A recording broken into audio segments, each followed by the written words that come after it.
I'm terrible at Jenga. I don't know, man. That's fine. Babe, you're not terrible. At Jenga? You just got more to learn. It still sound bad. But you gotta change. I'm good. I'm good, but it's just like it's terrible. My man, the best. He the best at it. Now I'll whoop you. Give in him it a too. year. A year, babe. No, Help. I'm good. I'm just letting them think that I'm not. So when they ask me to play him, I got you know. Gotcha. That's how you. Gotcha. I'm terrible, y'all. Bad. He's terrible. Back in October of 2016, and his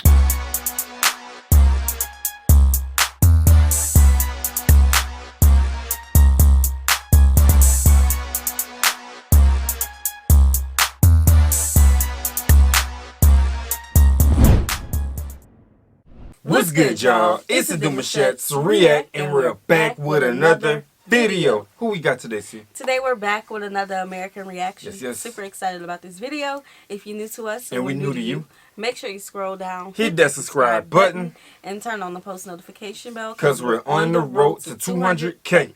And we cannot get there without you guys, alright? Join the family. Without further ado, let's get into the video. Let's get it.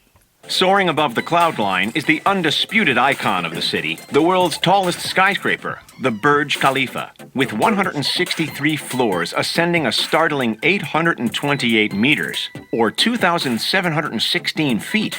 This colossal structure is easily the tallest building ever made. It's held that title since opening on January 9th, 2010. That's not its only claim to fame, though. It also has the elevator with the longest travel distance, the most stories of any building, the highest occupied floor in the world, and the highest outdoor observation deck. Take a look at it next to the Shanghai Tower, which at 2,073 feet is the second tallest building standing today, the Empire State Building, which comes in at 1,554 feet, and the London Eye at 443 feet. Side by side, it's easy to understand how this mammoth of a project cost the city of Dubai a whopping $1.5 billion. Okay. Just because the Burj Khalifa is the current tallest building, that doesn't mean that it will be forever. In fact, Saudi Arabia has already got a mega project of its own ready to overtake it. Soon to eclipse the Burj Khalifa is the Jeddah Tower, which is due to open in 2020 and will scrape the sky at exactly 1 kilometer above. Is it possible that whenever someone do something great, somebody want to do something greater? Eventually, we all gonna be in the cloud, like literally in the clouds, y'all. Just enjoying life from the tops of the world. Just to come, like, it's gonna take a day or two to get back to Earth. Like, back to the ground. Bro, I'm saying, because look at that. Like, every time somebody builds something bigger, they say, we can do better. We can do it better. Child, too much. I ain't going up there. Ground. That's 3,280 feet. Dubai saw what Saudi Arabia had in store and, not wanting to fall to second place, put together plans of yet another megastructure that would trump it. With a projected cost of around 3.67 billion AED, close to $1 billion US, the Dubai Creek Tower will soon break all kinds of records. How tall are we talking exactly? Well, that's yet to be disclosed. At the moment, the development company Emaar Properties is keeping the exact height of the tower under wraps. That said, it's estimated to reach around 1,300 meters, while styled after an Arabic minaret and resembling a blossoming lily flower. Construction on the eccentric monolith began. Yeah, fight for that, man. Like the construction of building a building like that so it can stand for years and years. I'm terrible at Jenga. I don't know, man. That's fine. Babe, you're not terrible. At Jenga? You just got more to learn. It still sound bad. But you gotta change. I'm good. I'm good, but it's just like it's terrible. My man, the best. He the best at it. Now I'll whoop you in it too. Give him a year. A year, babe. No, I'm good. I'm just letting them think that I'm not. So when they ask me to play him, I got you know. Gotcha. That's how you. Gotcha. I'm terrible, y'all. Bad. He's terrible. Back in October of 2016 and is scheduled to be finished at some stage in 2020, opening to the public in 2021.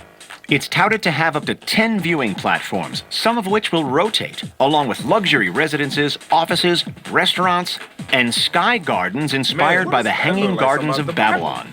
The builders aren't just slapping it in the middle of downtown, though. They're actually creating an entirely new neighborhood called Dubai Creek Harbor, of which the tower will be the illustrious centerpiece. The area is promoted to being able to accommodate close to 470,000 people when finished. Have you ever thought that skyscrapers are just a tad too boring, too repetitive? Well, the futuristic minds of Dubai have one heck of a mega project in store to change that. Get ready, because in 2020 we will see the world's first 80-story, 420-meter tall dynamic tower. In other words, it's a fully rotating skyscraper. Wow. And when all is said and done, it's set to cost just over 1.2 billion US dollars. What? Construction hasn't been easy, though. It's been a long journey for the Dynamic Tower Hotel, also known as the Da Vinci Tower, with planning starting way back in 2008. The highlight of this new-aged building is the rotating floors, which take about 90 minutes to complete a 360-degree circle.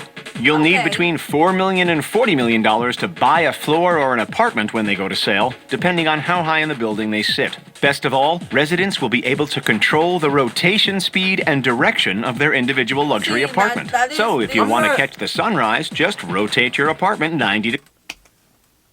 Rotate your apartment so you don't get, you know, all that sun in your window. Yes, that's what I was thinking too. Man, hand me that remote. What? Gotta rotate the apartment. I'm still dizzy from yesterday. Hold up, wait a minute. I'm thinking of crazy. That's different. I'm thinking, hold up, it don't sound too bad. It's just, I'm thinking of how it's gonna look on the outside with people just rotating. Man, it's just giving futuristic. Yeah. They I don't year like, 3000 is coming. Yes, I don't like how our living room is this way. Let me turn it. And then you can act like the speed of it is a thing too. So it's just, man. Okay, this. I'm thinking of a romantic date night now. What if you just can like set it to the time clock, so by the time the hand hit the 12 is midnight, and by the time the hand hit the 12 is afternoon, and by the time your window hit a certain side of the town again, You could beat the sun. every day. Like I don't know, it's different. right. It's different. Degrees to the left. Or feel like making your acrophobic guests dizzy? Just turn the speed up to max. Aside from this never-before-seen feature, the tower will be the world's first prefabricated skyscraper. In other words, every individual rotating piece or every floor can be built in a factory and then shipped to the construction site to be attached to the central cylinder. This means that construction can be up to 30% quicker than regular skyscrapers. Could this be the future of architecture and construction? Yes.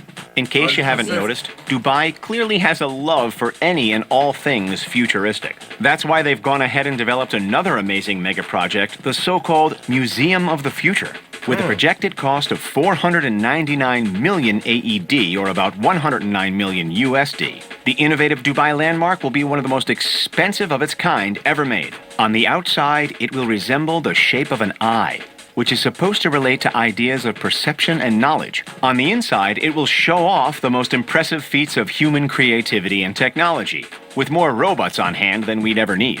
The museum will showcase three main themes. 1, the relationship between robots and humans. 2, how robots and AI can improve human capabilities. And 3, how AI will affect how humans make decisions in the future. Like many other of the spectacular projects mentioned today, the Museum of the Future is scheduled to be completed in time for the Dubai 2020 Expo in October. Cities are known to take Man, expos. let me just let that sink in for a minute for everybody who's watching and understand what he's saying about the future of Dubai. And again, it's not just Dubai that's going to be doing this. It's like the world. But The we're looking at where it's kind of like really popping. We're starting to see it now. Just let that sink in. I remember I was in middle school and my I don't know why she was saying this, but you know, like you have people say things in your life and you remember those statements stick out in your memory. That? Yeah. And I remember she said that one day you're going to be able to look at your computer or look at your phone and it's going to be able to do whatever you need it to do.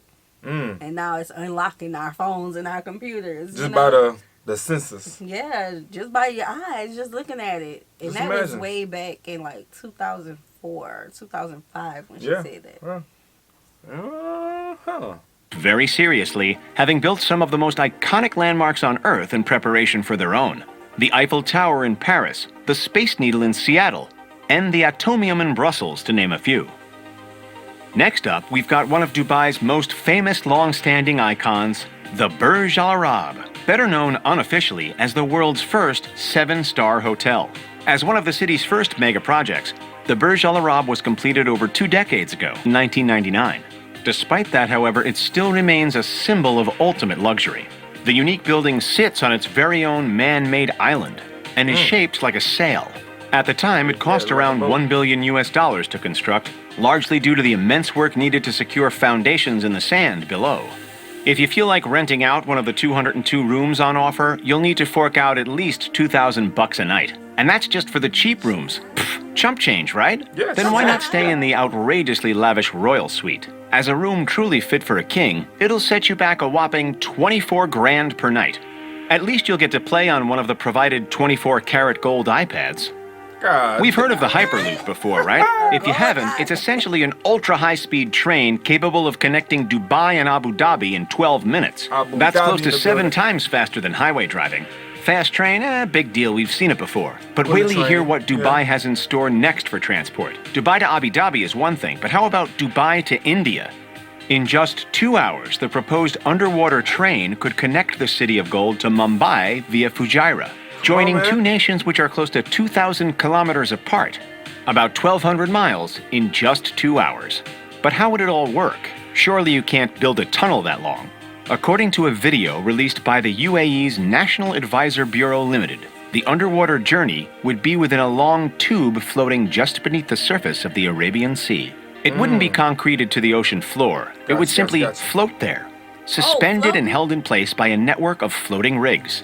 Would you be brave enough to book a ticket on a floating underwater train? Yeah, let's go in the water for 2 hours. Let's go. That would be interesting. Test it out for 10 years and I'm thinking about it. Imagine how fast that's going, though. And then you got all the fish around you. Water. And the water and the... I don't know why I'm getting anxiety in my chest thinking My about it. thing is, how are they going to maintain the maintenance of it with the, like, just water and iron and, you know what I'm saying, however they, you know, picturing this to go, but I just... It's innovative, but... Very creative. And, of course, underwater you can definitely do that hyper speed thing. Mm-hmm. Yeah, I don't know. Mm-hmm. Racing with the sharks. I don't know about that. For another out-of-this-world Dubai creation, let's take a look at Aladdin City, an incredible tourism-oriented project due to open in the not-too-distant future. The eye-catching development will span 1,500 feet, about 450 meters, along Dubai Creek, encompassing close to 4,000 acres all told. Aladdin City will feature 3 large towers, each inspired by the tales of Aladdin and the Arabian Nights. The towers, which will be up to 34 stories high, will house offices, hotels, and rooms for close to 900 cars. Most importantly, they'll resemble giant genie lamps, while being connected by stunning, golden, air-conditioned bridges and walkways. So how much does it cost to build something that stands out from a city renowned for standing out? About $500 million. Okay, so moving on, what's one of the first images that comes into your mind when someone says Dubai? Seriously, let us know down in the comments. For the majority of the people, it's the captivating man-made islands. Whether you picture the world map or the palm tree, the artificial sands are iconic. The palm tree, also known as the Palm Jumeirah, welcomed its first residents in 2007 and was built entirely from sand and rocks. Trust us, the cost of transporting all of that material from coasts and quarries didn't come cheap. Any guesses? All up, the city forked out $12 billion. And that doesn't even include the $1.5 billion Atlantis Hotel Resort, which has its own water park and underwater aquarium. The world map, on the other hand, has suffered a few setbacks, the most pressing of which was the... Out of all the places that I ever seen, Dubai is one of them where they say, you know what, we're going to be creative. Mm-hmm. We're going to really expand our ideas and create a world that is different from everywhere else. They literally did that. Mm-hmm. Them boys, look. Beautiful. Yes. Spending of production in 2009 due to the global financial crisis. Nowadays, unfortunately, because of weathering, partial sinking, and erosion, the world islands have lost their well-defined borders. Look at Central America, it's practically non-existent. Alas, Dubai doesn't give up. They've pitched a brand new idea for a man-made island, the Jumeirah Bay Island, shaped like a seahorse. The seahorse sped past the world map in production and is already open to the public, housing a yacht club, apartment buildings, and a 100-room, 5-star luxury Bulgari hotel. If you can't hop in a helicopter and check it out from above, then one of the best ways to see the island, and everything we've spoken of so far, is through the 150-meter-tall Dubai Frame. Located in Zabil Park, the $62 million structure is one of the newest additions to the world-famous skyline. We all know that Dubai is a city with a unique mesh of old and new, and the Dubai Frame showcases exactly that. Visitors who peer from one side can see the futuristic metropolis, while those who stand on the other can peek out at the older, more traditional neighborhoods. It's one of Dubai's more subtle mega projects, but it's amazing nonetheless. Where does all this money come from? Some of it stems from the ultra-rich Dubai royal family. Why not see how they spend their billions? Or if you haven't quenched your thirst for new technology, check out 15 weird inventions that made people extremely rich. Alright, man, there you guys have it. You guys have any more interest when it comes to this type of video, y'all know what to do, bro. Because, again, Dubai is a world by itself. Right. Guys want to get more involved in this? Let's get some of those reactions in there because I would love to see a little more. You know, what I've seen of Dubai, I feel like too many people are going there, so I'm going to go here. That's our personality. Yeah, 100%. You know? But, nah. Dubai is starting to call my name, babe. Starting to call my name. 2,000 a night, babe. It's not bad. That's not bad. Mr. Make It Happen. Real quick. But, yeah, Dubai looks cool. You know? Very cool. Let us know what you guys think about it. We hope you guys enjoyed this video with us. Like this video, subscribe, turn on the post notification bell. We have enabled our super thanks if you like to support the channel that way, as well as our reaction request form is in our description box below. We'll see you soon. Peace.